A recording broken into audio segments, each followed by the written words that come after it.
آنجا چی؟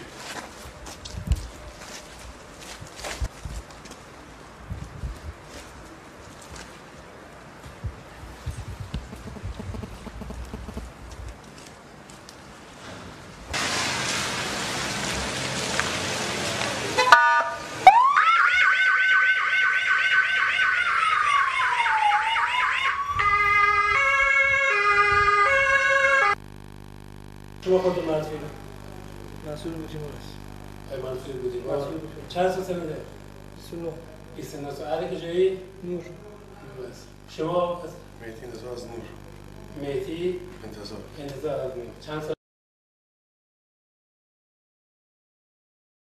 عکس هیچکی خراب نبونه مردی وجود داری غیرت دیدن داره باید میجور رو در رو دکم سجاد شیرامه هستم سجاد شیرامه هستم با چند سالتون آقای شیرامه؟ 26 سالم چند بار سابقه داری شما؟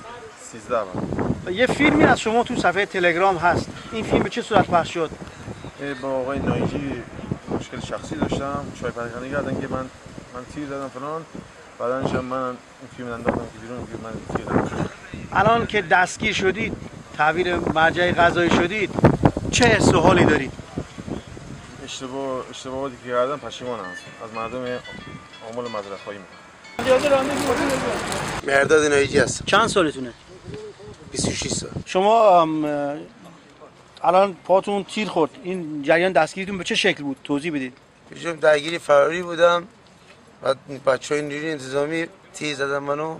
الان که دستگیر شدم و اشتباه کردم. سجاد بیار. سجاد به جلو.